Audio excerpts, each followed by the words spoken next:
ओम शांति। आज प्यारे मीठे भगवान की मीठी मुरली मंथन की डेट है 17 फरवरी 2022। तो आज मीठे मीठे बाबा हमसे कह रहे हैं, सिर पर जो विकर्मों का बोझा है, इसीलिए अब तक शारीरिक बीमारियां आदि आती हैं। जब कर्मातीत बनेंगे तो कर्म भोग चुप्त हो जाएंगे। तो ये जो शारीरिक बीमारियां, ये जो कर्म भोग है, ये सब हमारे पिछले किए हुए विकर्म है। तो इनको हटाना है। तो ईश्वरीय याद से, ईश्वरीय श्रीमत से, धारणा योग से कर्मातीत बनेंगे तो हमारे कर्म भोग चुप्त हो जाएंगे। और कहते हैं ना कि हम बहुत कुछ ऐसा करते हैं, हम समझते हैं कि हम सही हैं, हम सत्य की राह पर हैं। तो इस पर भगवान कहते हैं कि अगर आप सही हो तो कुछ भी साबित करने की कोशिश मत करो, बस सही बने रहो, गवाही वक्त खुद दे देगा। तो बस आपके जीवन में कोई परेशानियां है, कोई प्रॉब्लम है, किसी तरह कर्म भोग है, तो निश्चय को, भगवान ने जो आपने निश्चय किया है ना, उससे हटना नहीं। सारे कर्म भोग इसी से चुक्त होंगे। प्रश्न: सभी का अटेंशन खिंचवाने के लिए इस यूनिवर्सिटी को कौन सा नाम होना चाहिए? तो सच्चा सच्चा ज्ञान विज्ञान भवन, पांडव भवन। ज्ञान अर्थात नॉलेज से वेल्थ, और विज्ञान अर्थात योग से हेल्थ मिलती है। ज्ञान अर्थात नॉलेज से वेल्थ मिलता है और योग से हेल्थ मिलती है, सो भी 21 जन्मों के लिए। तो तुम बच्चों को, मनुष्य को मुक्ति, जीवन मुक्ति देने के लिए ज्ञान विज्ञान की प्रदर्शनी लगानी चाहिए। ज्ञान विज्ञान भवन नाम से सबका टेंशन जाएगा। देखो, कोई संस्था का नाम होता है, कोई मंडली होती है, तो उससे लोग थोड़ा कतराते हैं। इसीलिए भगवान कह रहे हैं कि उसका नाम रख दो ज्ञान विज्ञान भवन, इस नाम से प्रदर्शनी लगाओ। बाबा ने भी समझा ना, ज्ञान नॉलेज से वेल्थ मिलता है और विज्ञान अर्थात योग से हेल्थ मिलती है। तो हेल्थ वेल्थ तो सभी को चाहिए ना, और जहाँ हेल्थ वेल्थ है तो वहाँ हैप्पीनेस भी आ ही जाएगी। गीत है आज की मुरली का, हमारे तीर्थ न्यारे हैं। ओम शांति। इस गीत में एक लाइन आती है, चारों तरफ लगाए फेरे। तो तीर्थों पर मनुष्य जो चारों तरफ धामों का फेरा लगाते हैं ना, तो क्यों लगाते हैं, बाबा इसका रहस्य बता रहे हैं। तो यह फेरा है स्वदर्शन चक्र फिराने का। जितना जितना फेरा लगाएंगे उतना हम चक्रवर्ती राजा बनेंगे और हमारे विकर्म विनाश होंगे। फिर बाबा ने कहा कि बहुत याद करना पड़े, क्योंकि शारीरिक बीमारियां व कर्म भोग आदि तो अंत तक चलनी है। जब तक कर्मातीत अवस्था को नहीं पहुंचते तब तक कुछ न कुछ दुख मिलता रहता है। मतलब जब तक यह शरीर है, कुछ न कुछ हिसाब किताब तो लगा रहेगा। तो इसे फंसना नहीं है, घबराना नहीं है। और अपने मन को सच्चा बनाओ, क्षमाशील बनाओ, रहम दिल बनाओ, सबके प्रति मन में एक जैसा भाव हो। एक बार की बात है, एक माता पिता का बच्चा मिलिट्री में था, सेना में था। तो दुश्मन देश ने अटैक किया, तो काफ़ी दिनों तक बहुत सारे लाश मतलब नहीं मिले, मैंने सिपाहियों के जो उन लोग उस तरफ गए थे, बॉर्डर के उस पार। उनमें इनका बेटा का भी कोई खबर नहीं आ रहा था। तो ये लोग तो सोचे ही थे कि शायद लाश नहीं मेरे दुश्मन के उस पार है। ये लोग अपना धीरे धीरे रह रहे थे, क्या करे। एक दिन करीब 6 महीने के बाद फ़ोन आता है। पिताजी ने उठाया तो उसके बेटे का फ़ोन था। अभी इतना खुश हो गया, मेरे बेटा जिंदा है, बहुत खुश बहुत खुश। तो बेटा बोलता है ना, पिताजी मैं बॉर्डर के उस पार काफ़ी परेशानियों से जूझते हुए मैं भी बच कर इधर आया हूँ, लेकिन एक बात है, मेरे साथ मेरा एक दोस्त भी है। तो दोस्त, तो हाँ, उसका भी कोई नहीं है, उसके परिवार में कोई नहीं है, वो एकदम अकेला है। तो मैं चाहता हूँ ना कि वो भी मेरे साथ घर आए और हम लोग के साथ रहे। लेकिन एक बात है पिताजी, उसका एक हाथ और एक पैर नहीं है। नहीं, पहले जब बोले थे ना कि मेरा दोस्त मेरे घर आना चाहता, तो इन लोग बड़े तैयार हो गए। बोले हाँ बहुत अच्छा, ले आओ, कोई बात नहीं है, अच्छी बात है, तुम्हारा दोस्त है तो बढ़िया बात है। तब उसके बेटे ने बोला, लेकिन पिताजी उसके साथ एक प्रॉब्लम है, उसके एक हाथ और एक पैर दुश्मन एक बम गिरने से ना फट गया, मतलब नहीं है उसके, और उसका कोई है भी नहीं। तो मैं चाहता हूँ कि हमारे घर पर ही रहे, हमारे साथ रहे, कितना अच्छा रहेगा ना।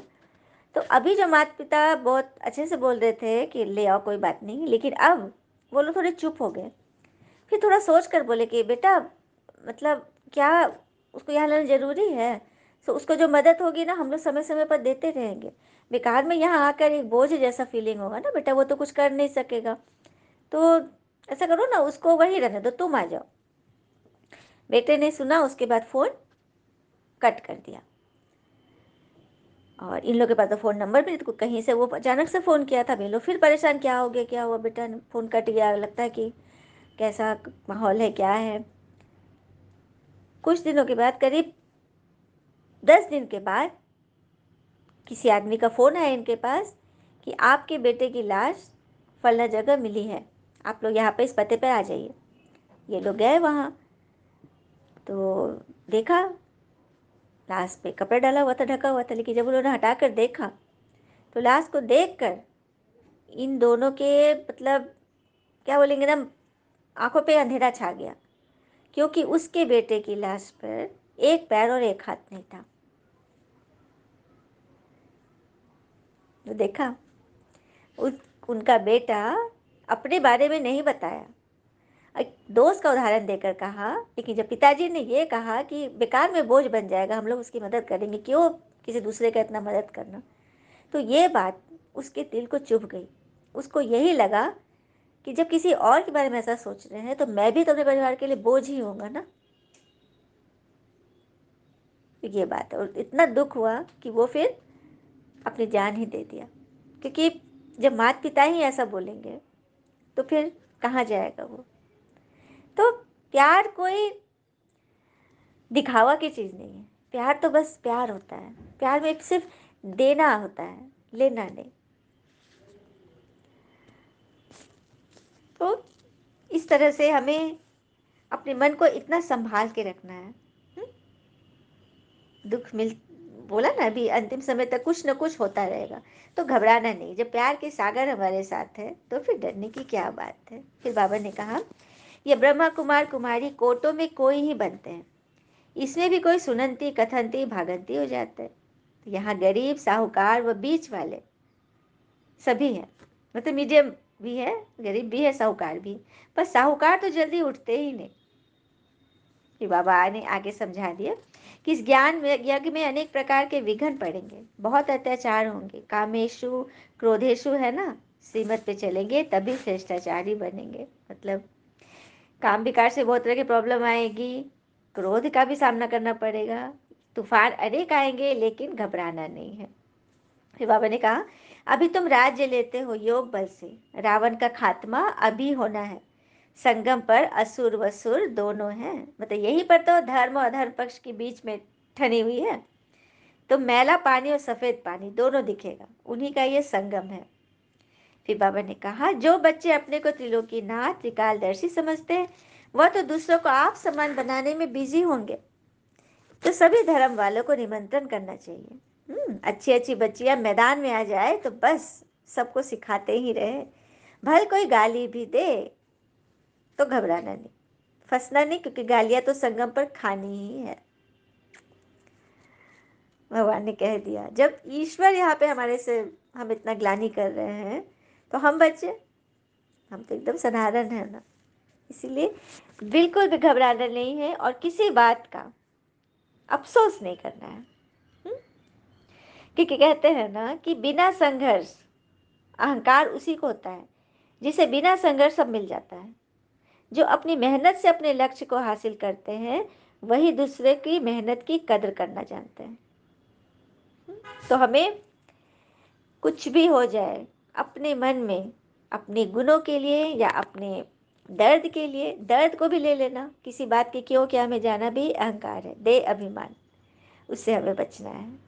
अच्छा, बाबा को नमस्ते। धारणा के लिए मुख्य सार, पहली पॉइंट, श्रीमत पर चलकर श्रेष्ठाचारी बनना है, काम महाशत्रु पर विजय पाकर संपूर्ण निर्विकारी बनना है, अत्याचारों से डरना नहीं है। दूसरी पर योग बल से आत्मा को शुद्ध बनाना है, त्रिकालदर्शी त्रिलोकीनाथ बन दूसरों को आपसे मन बनाने की सेवा में बिजी रहना है। सब धर्म वालों को संदेश जरूर देना है, क्योंकि यह आत्मा का पाठ चल रहा है, यहाँ आत्मा की पढ़ाई हो रही है। तो आत्मा तो हर धर्म वाले में है, तो सभी धर्म वाले परमात्मा के बच्चे हैं, तो सभी को संदेश दो। बाकी जो दैवी कुल का होगा वो तो झट आ जाएगा। वरदान है, स्नेह के रिटर्न में स्वयं को टर्न करने वाले सच्चे स्नेही सो समान भव। स्नेह के रिटर्न में स्वयं को टर्न करने वाले सच्चे स्नेही सो समान भव। पिता का बच्चों से अति स्नेह है, इसीलिए स्नेही की कमी नहीं देख सकते। पिता बच्चों को अपने समान संपन्न और संपूर्ण देखना चाहते हैं। ऐसे आप बच्चे भी कहते हो कि बाबा को हम स्नेह का रिटर्न क्या दें, तो पिता बच्चों से यही रिटर्न चाहते हैं कि स्वयं को टर्न कर लो। भगवान कह रहे हैं कि मैं सेवा करने आया हूँ। कल भी बाबा ने बोला था ना, मैं दिल व जान से बच्चों की सेवा करता हूँ। तो सेवा के रिटर्न में हमें क्या चाहिए? स्वयं को टर्न कर लो। श्रेय में कमजोरियों का त्याग कर दो। भक्त तो सिर उतार कर रखने के लिए तैयार हो जाते हैं। भक्त जन के बारे में सुनते हैं, काशी कलवट खाते हैं, रावण के बारे में भी था, अपने शीश चढ़ा दे रहा था। तो आप बच्चों को सिर नहीं उतारना है, बल्कि अपने अभिमान का सर उतारना है। रावण का सर जो है, थोड़ी भी कमजोरियां अपने सिर मत रखो, उतार दो। इसीलिए तो बड़े बड़े मंदिरों में जो गर्भगृह होता है वो छोटा दरवाजा का होता है, जिसमें सब झुक कर जाते हैं।